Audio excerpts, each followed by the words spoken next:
We'll get started at around 11:05-ish. We're just gonna wait for a couple more participants to join in and one of our panelists, and then we'll go ahead and get started. But again, thank you guys for joining us. We're super excited to be speaking to you guys today. How has everyone's week been going so far? You guys could like type it in the chat because I can't really see your faces or reactions. I can't see that either. Going well, nice. We love to hear that. I feel like during week 8, I feel like it's kind of stressful because it's like after midterms and then like beginning finals. So True. I'm hitting burnout, but I'm making it through. yeah. Lots of work to do. I know.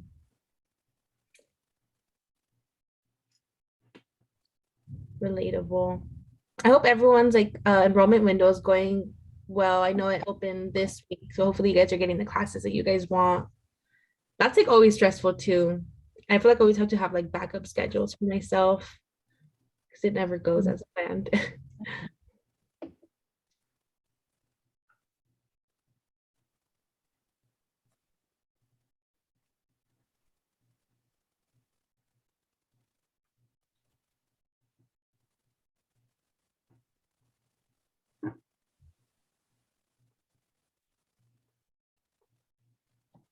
Okay, we'll just wait a couple more minutes and then we'll get started. And just a little disclaimer, if you guys have any questions, go ahead and type it in the Q&A function. And then at the end of our presentation, we'll go ahead and read out the questions for our panelists so they can answer. But yeah, preferably in the Q&A function, be best.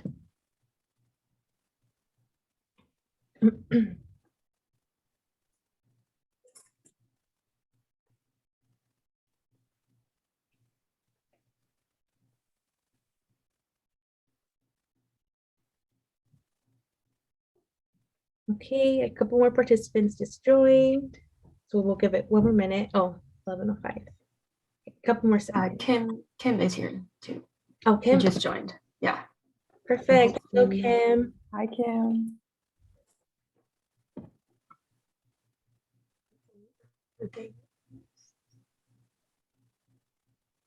Okay, perfect. So it is 11:05. So we'll get started with our presentation today. So hello, everyone. Thank you for joining us today for our event, Study Abroad First-Hand Experience in collaboration with the Study Abroad Center. So I just want to say thank you for Kim and Samantha for joining us today. And I hope that you guys get to learn a little bit more about studying abroad, research, and kind of getting like that first-hand experience of advisors who have studied abroad before. And yes, thank you for joining us again. This is presented from by the Social Sciences Academic Resource Center. My name is Olivia. I'm one of the peer consultants at the SARC, and I'll go ahead and pass it over to my fellow peer consultant, Kayla, to introduce herself. Yes, hello everybody. My name is Kayla. I'm another peer consultant here at SARC. I'm glad everybody was able to make it out here today. Thank you for coming so much. Also a big thank you to Samantha and Kim, who are peer advisors from the Study Abroad Center. I'm going to pass it to them so they can introduce themselves and also so they can share their screen and get started on the presentation. So yeah, let's jump right into it. Thank you so much for having us. We're really excited to be here. Kim and I are peer advisors for the Study Abroad Center, and we do have some introduction slides on our presentation. So I'm just going to share my screen and we can get started. All right. Everyone see this okay? Yes. Yeah, okay, cool. All right, so welcome. I guess we'll start with introduction. So my name is Samantha. I'm a fourth year classics major and I'm minoring in archaeology and political science. And I studied abroad in Greece last year during the spring and the summer, so during my third year.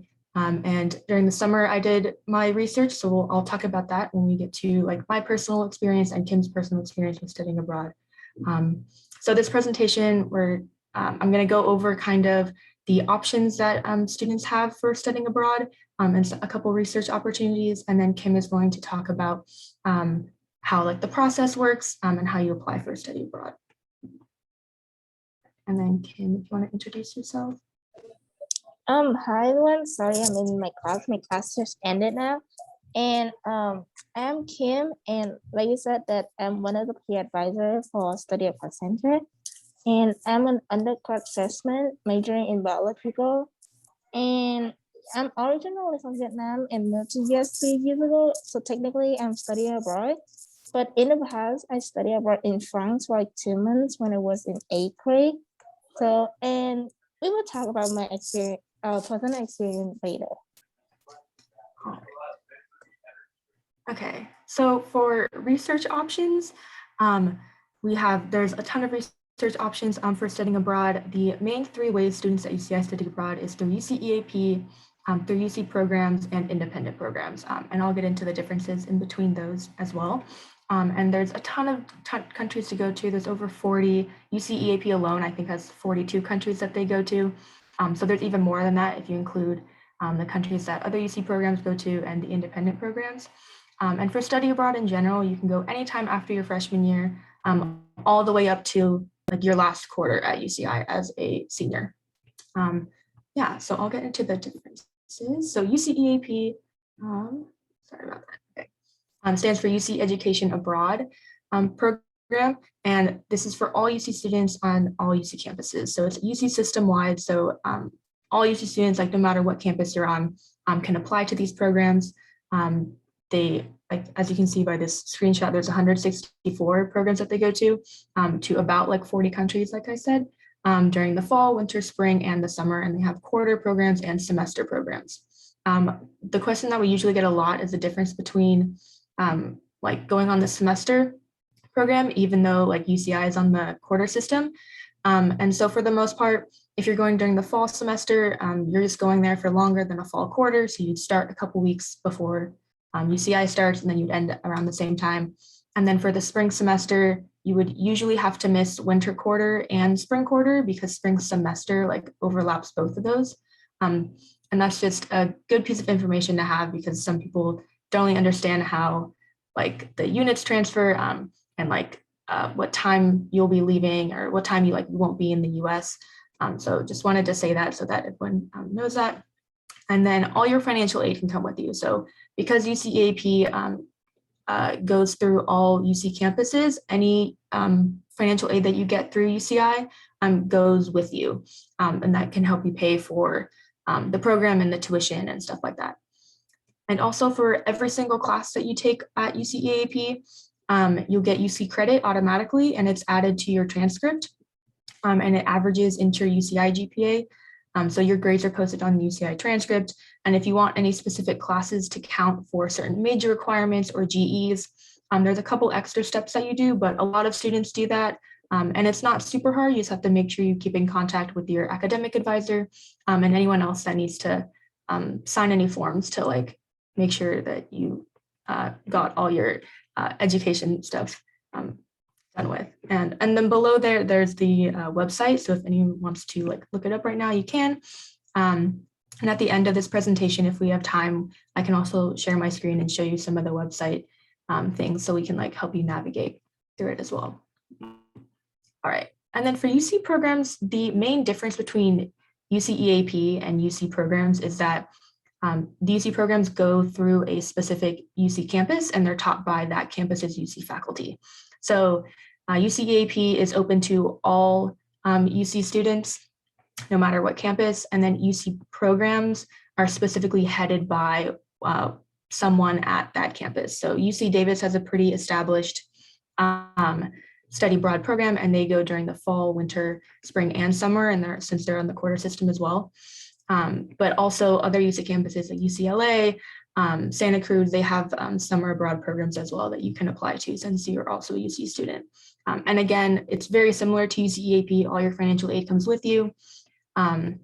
During the summer though, I have to say for UC EAP and UC programs, you get significantly less financial aid just because it's not during the regular school year and because your financial aid is based off your FAFSA. So that's why, but these programs are still really good if you want to apply to them. And UC credit, it's the same thing. So the courses get posted to your UC transcript and then factored into your UCI GPA. And both of these programs have ways where you can search for different research options. Most research options happen during the summer, but there's also a couple that go during the regular school year. And we can show you that as well. And then lastly, we have independent programs. So independent programs are a little slightly more complicated just because they don't go through any UC and they're not affiliated with any UC campus. So there are other institutions or other programs or colleges that offer study abroad programs that you can apply to. But there's some couple extra forms and different ways that you get credit from going abroad with these programs. So there's two different ways you can do independent programs. There's a study option and non-study option. So for anyone interested in studying abroad, like taking classes, the credit that you get is posted as transfer credit on your transcript, and you also take a leave of absence from UCI. So you say that you're leaving UCI, like you won't be at UCI during whatever time period, and then you say you'll come back at a certain time after you've studied abroad. And this is different from UC EAP. You don't have to do this for UC EAP or other UC programs because technically with those programs, you're considered on campus because they're through UC affiliated institutions. So you don't need to take a leave of absence. You're considered on campus since it's taught by UC faculty or by approved UC programs. And then for financial aid, most independent programs are on the semester system. And so we have a couple programs that are approved for financial aid, but the majority of them are not. And for the summer, you get no financial aid, but these programs are still really good to go on. I'll talk about it in my personal experience, but I went on an independent program and it was still really fun and I still got financial aid for it. So if you don't find anything on UC EAP or on the other UC programs that you're interested in, independent programs are a really good option. And then for non-study options for all like research opportunities or internships, this is like a really good opportunity for students who are looking just to get more experience in their field or add something to their resume. There's a lot of hands-on experience. You can do teaching and volunteering, and you can also work abroad too. But there is no financial aid. And for the most part, you don't really get any credit for these because it's non-study. Some of these programs may offer credit that you can apply for and get it added to your transcript, but for the most part, you don't get any. These are still really good options. It just is sometimes harder for students because there's no financial aid and they're not affiliated with any school or UC campus, so it's a little harder, but they're still good programs to go on. All right, so I'm going to talk a little bit about my personal experience and then Kim will, and then we can go into how to apply. So I went on the independent program college year in Athens, abbreviated as CYA, and I went during the spring semester last year and also summer session 1, which was June 2nd to the 30th. And that summer session, I did an archaeology field study school, which was like my research experience, and I excavated at the site on Despotico, which was an island in Greece, which is the bottom left picture is the site that we were at. And it was really, really fun. If anyone is interested in archaeology or anyone here is interested in like anthropology or anything, let me know. This program was really fun to go on. And there are also other field study options too during with some of the independent programs. And I gained a lot of personal and professional growth, not only for myself as I like learned about archaeology and stuff like that and what I liked, but also it really opened the doors for me professionally because I realized that I really like doing archaeology and like getting my hands dirty and doing that. And so now I'm looking towards that as like a career option as I go possibly into grad school. So that was really fun. It was only a month, but it was a really good experience. And I learned a lot about like the nitty gritty of doing archaeology, but also like the conceptual part. And we had lectures every day that accompanied us doing the excavation. Okay, I'm going to turn it over to Kim, and then she will do the rest of this presentation. All right, thank you, Samantha, for sharing your personal experience. Now is my turn. So I go study abroad with independent study programs too. So I studied abroad in France and study at a middle school, François Rabelais in Poitiers. It is a countryside area in French. And I study and live with my French, which is French native.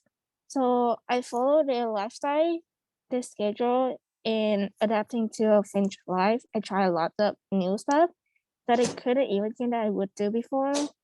And I just experienced traveling around, so I didn't technically like take any classes, but I just like enjoy in joining the class that my friends go to. And there it was really interesting and fun. Like when I didn't imagine like I couldn't imagine myself doing that stuff before because like waking in the mornings and eating breakfast. I'm not a morning person, but it's very cool. And on the side, here are some of my photos. So I'm in front of the Louvre Museum, going around having social with my friends. And yep, those are my experience.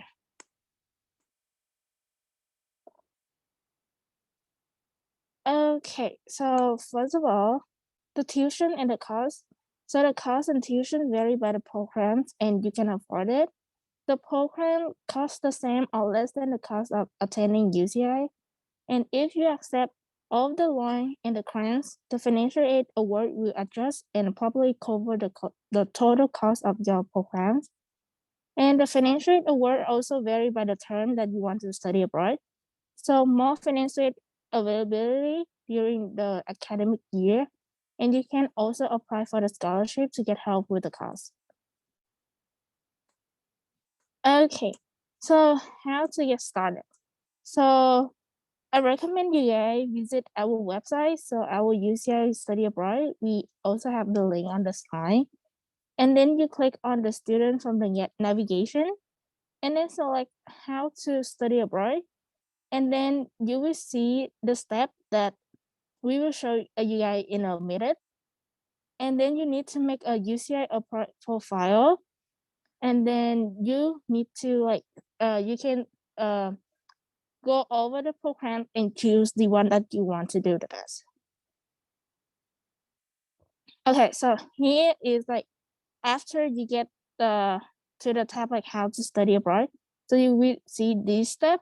So the first step, you need to complete your UCI abroad profile.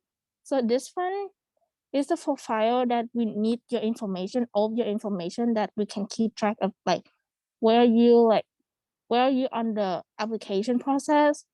The second one, you choose your programs and you apply to your programs. And then you will get the result in a couple of times. And then you will complete the pre-departure task if you get nominated by the programs. And then you go study abroad and then continue your international learning at the country. Okay, so first of all, you need to have your academic planning worksheet. So I recommend you guys that have a conversation with your academic counselor so you guys can figure out your academic planning forms. And then you can study abroad as early as the summer after your freshman year or as late as your final quarter as a UCI student. You need to consider what kind of classes you want to take while you study abroad. And when is the best time for you to study abroad? And consider about financial aid and academics and like personal goal. Okay, so when to apply? So on our website, we have deadline day for the UCEAP programs and study abroad deadline and the process to apply vary by the programs, term, and locations. So I recommend you guys to visit us and make an appointment and apply to the year before you intend to study abroad. Most of them are not competitive, but most are. So if you meet the requirement to apply and submit your application by the program's deadline, you should be good. But for some programs, Sorry. it's okay. Okay. But for some programs, I say competitive because a lot of people want to go. So just try your best, be yourself. If you have any concern or questions, you're always welcome to us. And you can make appointment, like I said, advancing appointment either in person or virtual. So you can visit our contact us page to book an appointment. Or we do have working advising on every Tuesday from 11 a.m. to 3 p.m. That one, no appointment needed. You just come by to us, located in Student Service 2, room 1100. It's like across the UCI, the Hill, the bookstore, and Zarengo. And here is the QR code that lead to our contact us page. You guys can use the QR code. All right. That is technically the end of our presentation, but since we have a good chunk of time left over, I want to share my screen and show you guys some of the websites that we were referring to give you guys like a better sense of like what we're talking about. So I'm going to stop sharing my screen really quick, and then I will open up a website.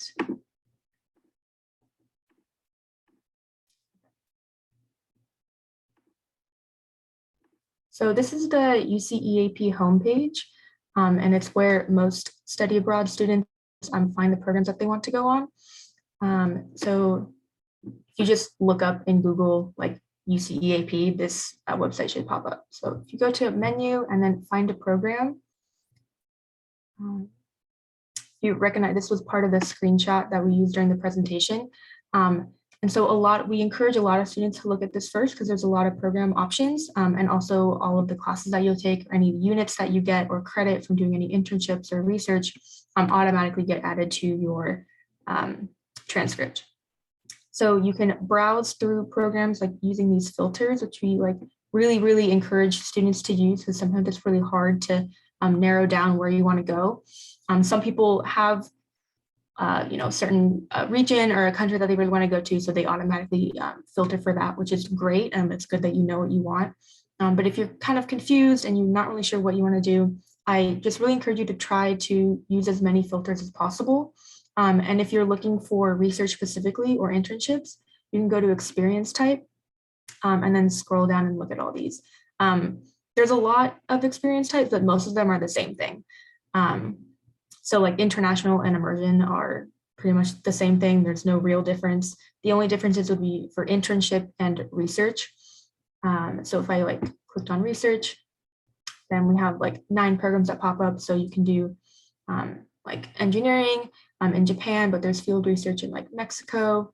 You can go to Taiwan and you can look at all of these too. And if you're not interested in research, or if none of these programs really look like something that you want to go on, I would encourage you to do internships too.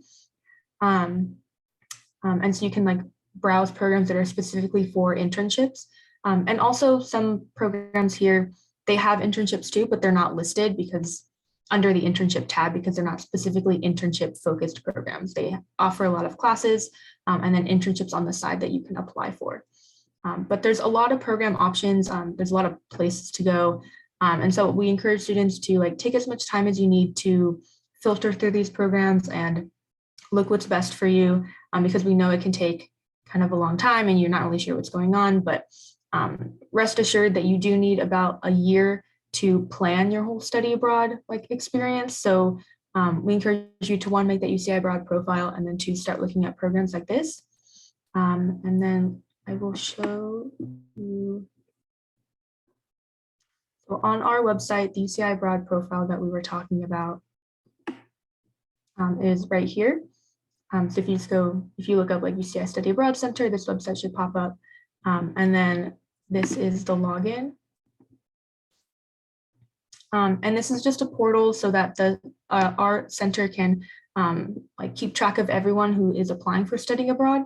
And when you apply to study abroad, you apply in 2 places. So one, you'll apply through here. So you see your students, you click here to log in, make a profile, and then you'll apply through this portal. And our application is pretty easy. We already have your information because you already go to UCI. So really all you need to fill out is what program you're going on, like when you're going on it. So like what quarter, or what semester, or what time of year. And then there might be a couple additional questions. For UC-EAP and UC programs, the application is really simple. For independent programs, because we don't have complete access to what they offer, because they're not UC affiliated like programs or anything. There will be additional questions like when does the program start? Maybe how much is the program? Include a reference, show that you've been in contact with like the program, or like show a screenshot of the application you're doing, or stuff like that. It kind of depends by program, but this application, no matter what, is still not super hard. So don't worry about that. And then the second place you'll apply besides this is to the program itself. So if you're applying through UCEAP, let's say you want to go to Belgium and you click explore this program.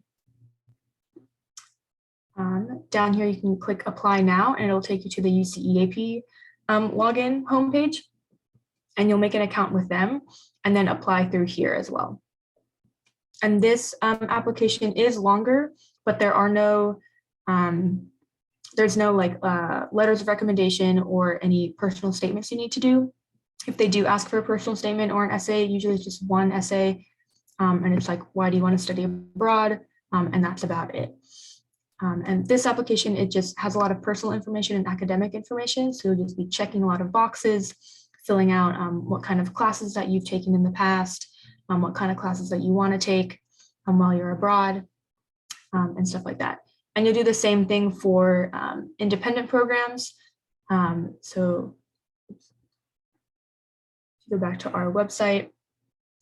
You'll apply to the independent program like through their website or their application portal. So under programs here, independent program. You see we have study options and non-study that we mentioned during the presentation. And then how do I search? So you can use these websites to search for independent programs, but again, that approved programs for financial aid that we mentioned is right here. And like I said, there's only about 7 or 8 programs, but they're still really good. Like this is the program that I went on and it was amazing. And so you can click on these and find their website and apply through their website. So I know college here in Athens, if you go to their website, there's a place where you can start applying and it'll lead you to their application portal. And the same thing for when you go to other UC programs, it'll take you to the website that you'll go to, and you'll make it you'll sign up for in their website and then apply through there as well. So there's 2 applications. So don't forget that, because some people only apply through here and they forget and then they don't get in. So there are 2 ways to apply for study abroad. And then after you've applied, once the deadline has passed, about 2 weeks to a month after the deadline, you'll know if you've been accepted into the program. And like Kim said during the presentation, a lot of the programs are not competitive. Most of them, I would say like 70% to 75% accept everyone who applies as long as you meet any requirements like GPA or any prerequisites. So if you go to a program that requires you to know a year of Spanish, for example, you'll have to show that you've taken a year of Spanish or maybe passed an AP test or something like that. But as long as you meet any of those prerequisites and your GPA looks good, then you're sure to get into the program. That is about it. I would want to say one more thing about academics. So for internships and stuff like this, if you go, and also any program in UCEAP, if you go to their academic tab, it'll show you everything that they offer for academic wise, and they'll show you like the courses and the credits that you'll get, and then catalogs that you can look at. So they have their own course catalog to see the classes that you'll be taking, and they give you all the information about the internship and any classes and stuff like that. So that's about it. We can start with questions now if we want. You can stop sharing the screen. Yeah, there were a couple questions in the chat.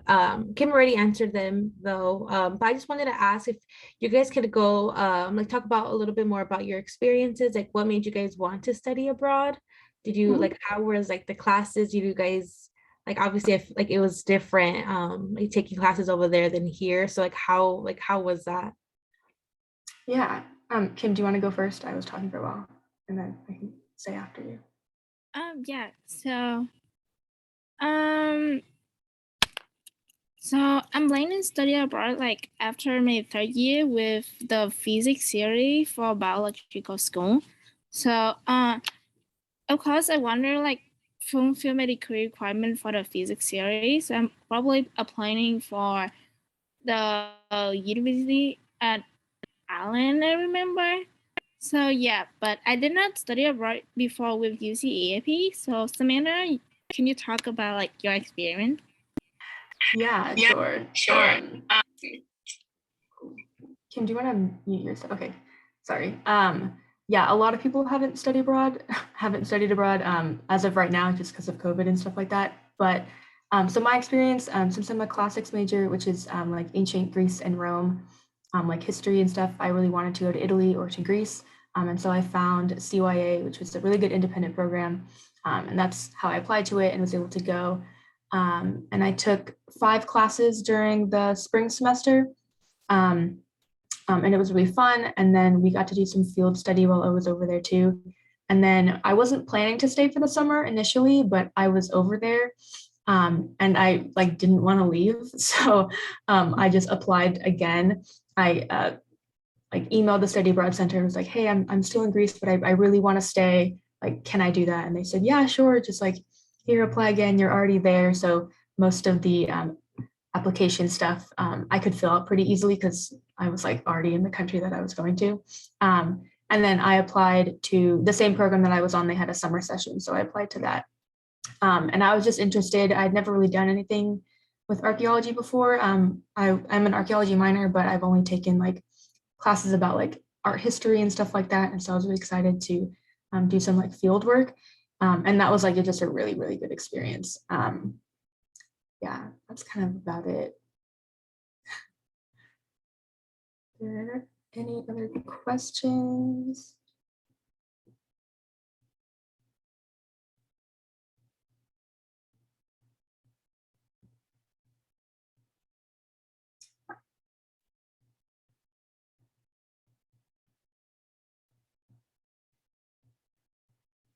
I know there was a question in the chat that I'm a 4th year and I'm going to stay a 5th year. I was wondering if I can still study abroad next year or is it too late? So I know you said like the latest someone could study abroad is like their last quarter of UCI. So say like I'm a 4th year and I'm able to still go study abroad during the spring quarter. Is that how it is? Yeah. So if you want to take a 5th year, you definitely can still study abroad. We do say like we kind of mentioned it, but I should really say it out loud more. You do need to really plan your study abroad. We say like 9 to 12 months in advance is when you should start planning because a lot of the application deadlines are pretty early. So for example, June 5th was the deadline for programs that are happening this fall. So it like happened about like 6 months in advance. And even before that, students had to like look at all the programs, figure out the academics, what kind of classes that they wanted to take. So that is it takes a lot of time, but you can still definitely do it up until like your last quarter at UCI. For some students who want to study abroad during the summer after their like 4th year or after the year that they intend to graduate, you do have to push back your graduation date. If you're going on like UC program or a UC program, or you're getting any kind of credit that you want to add to your transcript because you're technically still in college. So you do need to do that. But yeah, you're absolutely able to study abroad up until like your graduation quarter or whatever year that you're in. Oh, and remember, like for the credit transferring to UCI, that process gonna take like a lot of time. So be careful and keep track of your time before you want your graduation. I mean, That's true. Yes. Thank you. I can ask a question while we're waiting for other people to comment. I wanted to know how you talked about you can go to certain programs for internships and for research. You have to get accepted into one internship before you go. What if you like apply to a few internships and just kind of fill out which one you get? Is that possible?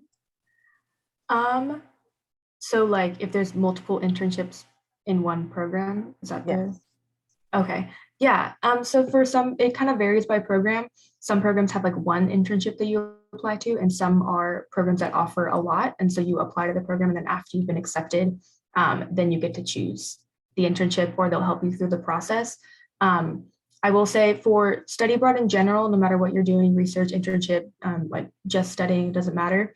We do say to only apply to one program per like time frame. So if you're debating between going to like Spain or Mexico for the fall, don't apply to both for the fall. But if you wanted to go for like Spain in the fall and then Mexico in the spring, you could do that. So not at the same time, just because there's two applications, it gets really confusing for our office to have to figure out which one you're actually going to, and then your application is sent off to two different institutions, and that can get complicated. But yeah, it depends per program. So some programs, there is only one internship that you apply to, and like maybe multiple people get that internship and you're all working together.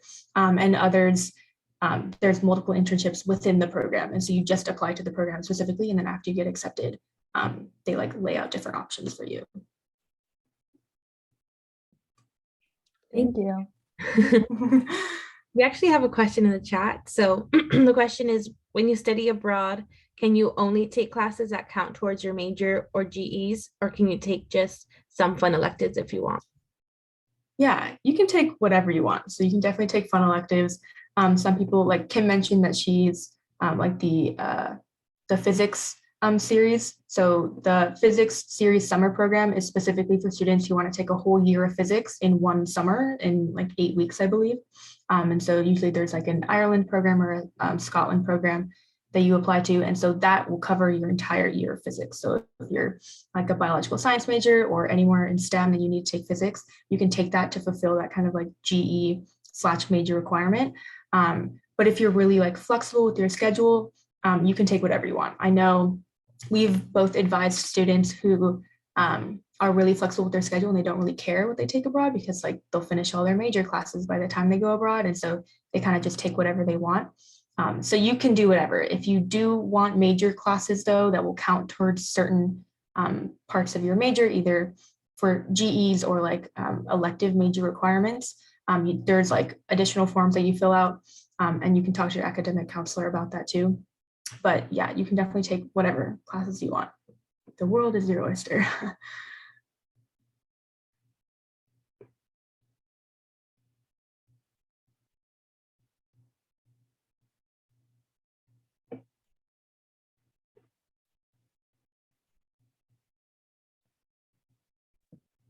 Yeah, that was a great question, because I was honestly wondering about that too, because I know you have to finish like your school requirements and then the major requirements. So like once you're done with those, like are you able to go studying abroad and just take classes that you don't really need for your major, but more as like just to fulfill your units, like your 180 units to graduate.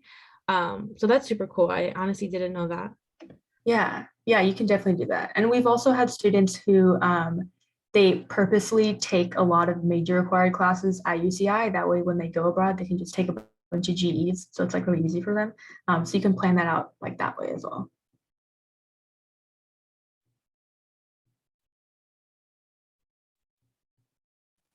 I have another question. So I was wondering, since I know we're all in a pandemic right now and we're dealing with COVID, are there any restrictions on certain programs or any new procedures that have been in place because of the pandemic? Yeah, definitely. So for pre-departure requirements, once you've been accepted to a program, a bunch of like pre-departure requirements will show up on the portal, and usually that's like housing information, insurance information, and there's one that we added because of COVID, and it's like global risk assessment. So there's a bunch of questions about COVID and like being safe, and looking up like the policy of the country that you're going to, and stuff like that. And then also for each program, they have different protocols in place. So I'm pretty sure you have to be vaccinated before you go. And different countries have different protocols, like depending on the policy and the politics about it. Some programs do get canceled because of it. Recently, like all the Japan programs for the fall got canceled, which was really sad because a lot of people were going to go on that. So there is like a risk that the country will close its borders and everything, but at the same time, they might not. So we still encourage you to apply. But it does depend on like kind of the politics of the country that you're going to, but there are measures in place to make sure that if you're your program gets canceled, we can try to find a different program for you to go on. And there's more like questionnaires and different health forms you have to fill out as well.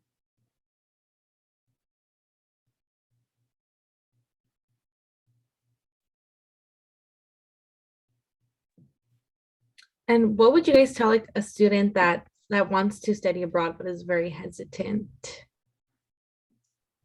to do it? Kim, do you want to do it? Sorry, I've been talking a lot. Yeah, so for like every time student hesitate to go study abroad, I just said that why not? You can try new stuff, take the challenge. So yeah, but like it's really fun for study abroad. Yeah, new people, new stuff. I like new things, so why not, guys? Yeah, that pretty much sums it up. Like, why not? And a lot of people like are scared maybe about like trying anything. Like, that's really not only are you going to a new country, but you're also meeting a bunch of new people, and you're going to be there for a long period of time. So it is scary, but at the same time, everyone is also scared too. Like everyone who's going on this program is also scared and nervous. So you're like all in the same boat. Um, so it's okay. You'll meet new friends, and you'll have a really fun time.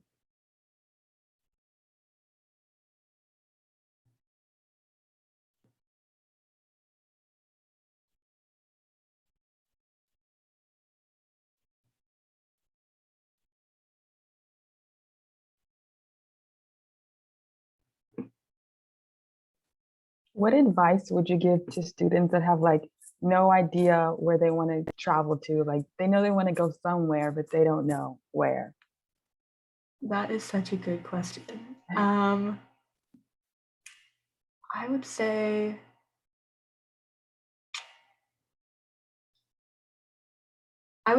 maybe if you're not sure where you want to go, you just kind of want to leave, I guess, like, the US and experience something. Think about maybe if you want to learn a language, like what kind of language you would want to learn and look at programs like that. Or if you're really interested in like the specific destination. So if you want to go to like a specific tourist site or you want to experience something that is specific to that country, like if you really want to see the Eiffel Tower, then go to France. Or if you really, I don't know, want to try a certain type of food, go to that region or go to that country, and try to narrow it down that way. Because I know it is hard. There's a lot of options. But then also consider kind of like if your major, like my major kind of is in the Mediterranean, so that's where I wanted to go. But if your major is specific to a certain type of study, or you took a class that you really liked and you want to explore that more, then go to that. I don't know. Kim, what kind of advice would you give? Yeah, I gave like some kind of similar to that. And the first question I asked my student is like, what's your goal for study abroad? And what kind of lifestyle that you think the best fit for you? So then after that, they can narrow down like the kind of like country they want to go to.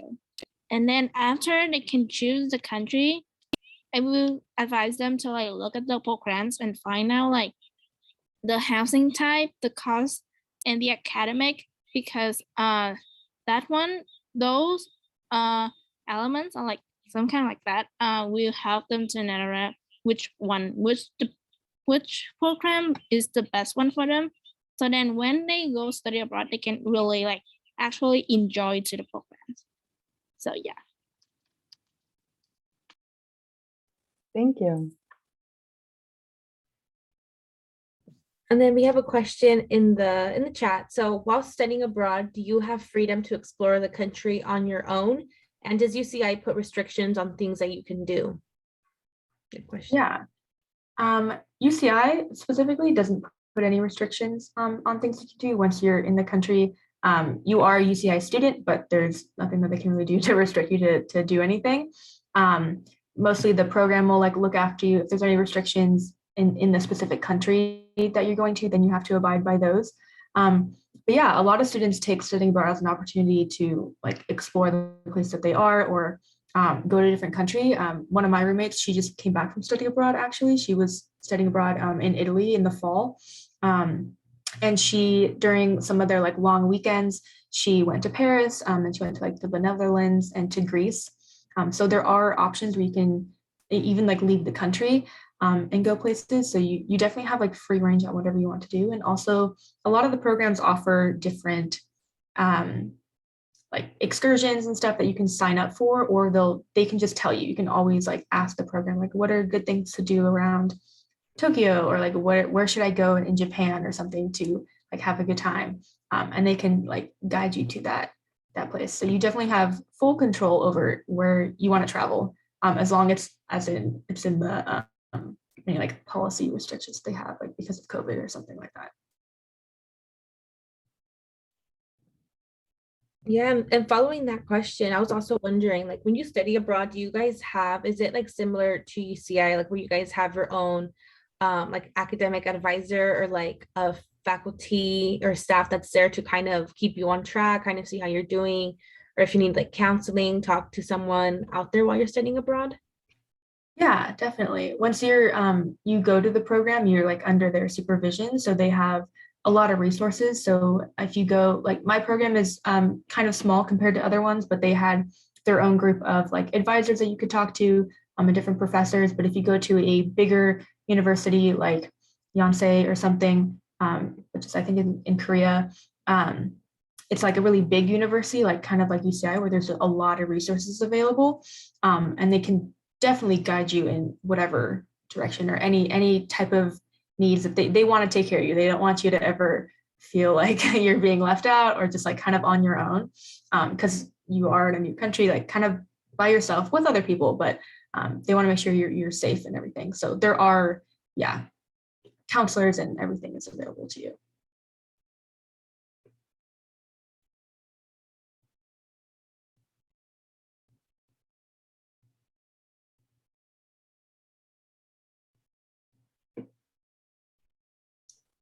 I have another question about classes. When you're taking classes, are you taking it at the universities in that country, or is it like online classes? How does that work? Yeah. Usually it's in person at the university, and the classes you can take them all in English too. There are some programs that offer classes that in the native language, but there are like the majority, I would say like 95% of like at least UCEAP programs like are taught in the classes are taught in English. Um, and yeah, they're taken on site at the university. Some are online. When I went abroad, the first like month and a half was like online classes, but then they opened it up, and then it was in person. So it kind of depends on whatever they're working through. But as long as you like are physically there, you will have at least a couple in-person classes. Yeah.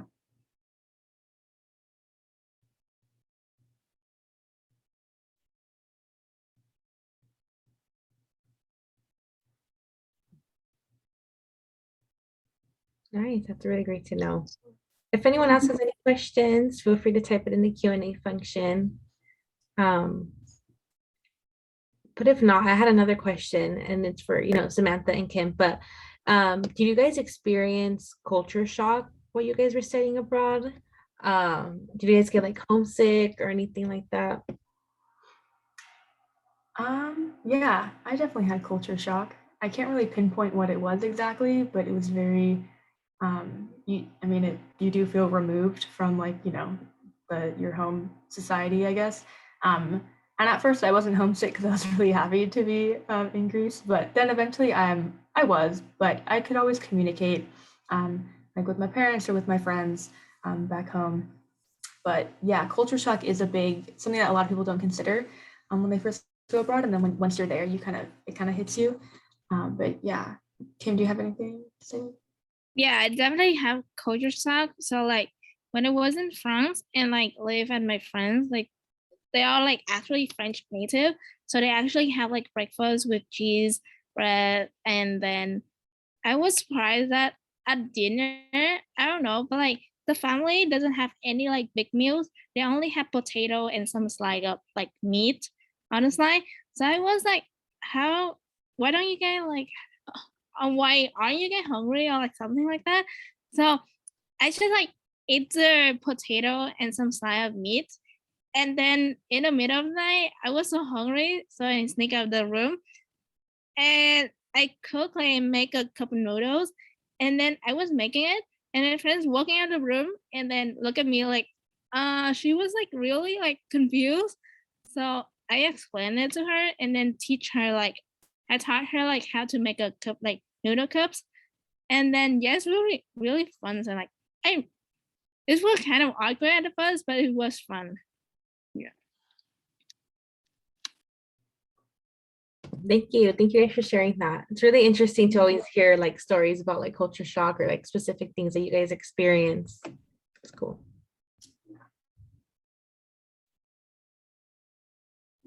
Also, for the panelists that are still here, I forgot to mention in the beginning, but we will be sharing the presentation with you guys. So we'll send it to like SSARC, and then they can send it to everyone. So you guys can have access to all like the websites and QR codes and stuff like that.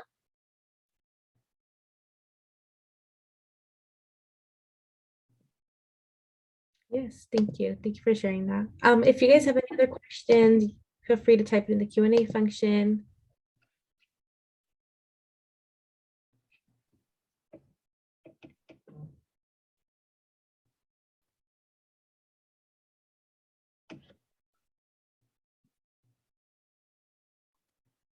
I know that we're getting close to time, but I'll ask one more question. I want to know from your personal experiences in each of your countries, what's one thing that you miss? Like coming back to the US, what's one thing that you're really missing from studying abroad?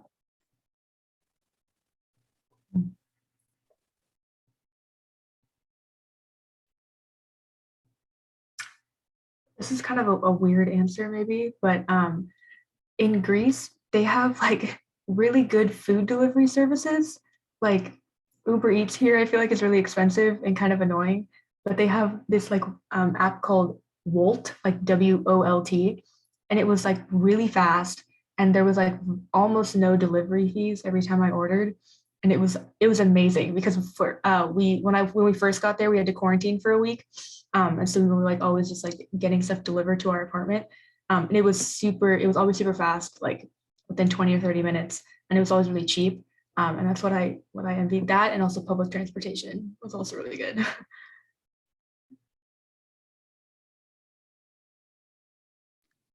For me, I actually miss the experience, and I miss my friends though. Yeah.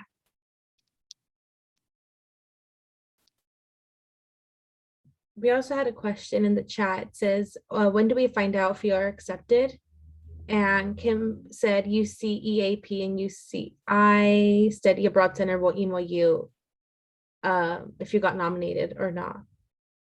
Yeah. So after the application deadline, like no matter when you've applied, after the deadline, like two weeks to about a month, they'll email you and let you know.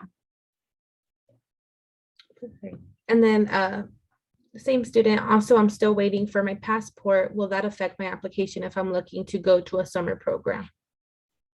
So the short answer is no. Like all abroad programs know that having a passport is mandatory, but also we know that some people like start their study abroad application without having one. So it's not required in the application to have one, but you do need one like by a certain date, because sometimes the program will require you to have like a photocopy of it to send to them so that they have it like for their records. So you don't need them for like when you're doing the application, but usually in the pre-departure requirements that you have to do like in the months leading up to leaving, you'll probably have to submit it there at some point. So you do have time to do it. I would say if you're really interested in studying abroad, try to get your passport as soon as possible, or like start on that now, but you don't need one to apply.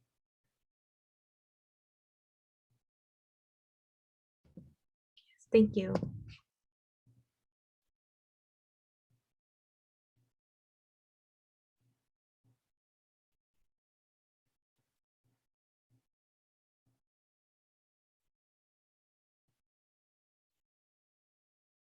Yeah, perfect. Well, I think that's all the questions that we have for today.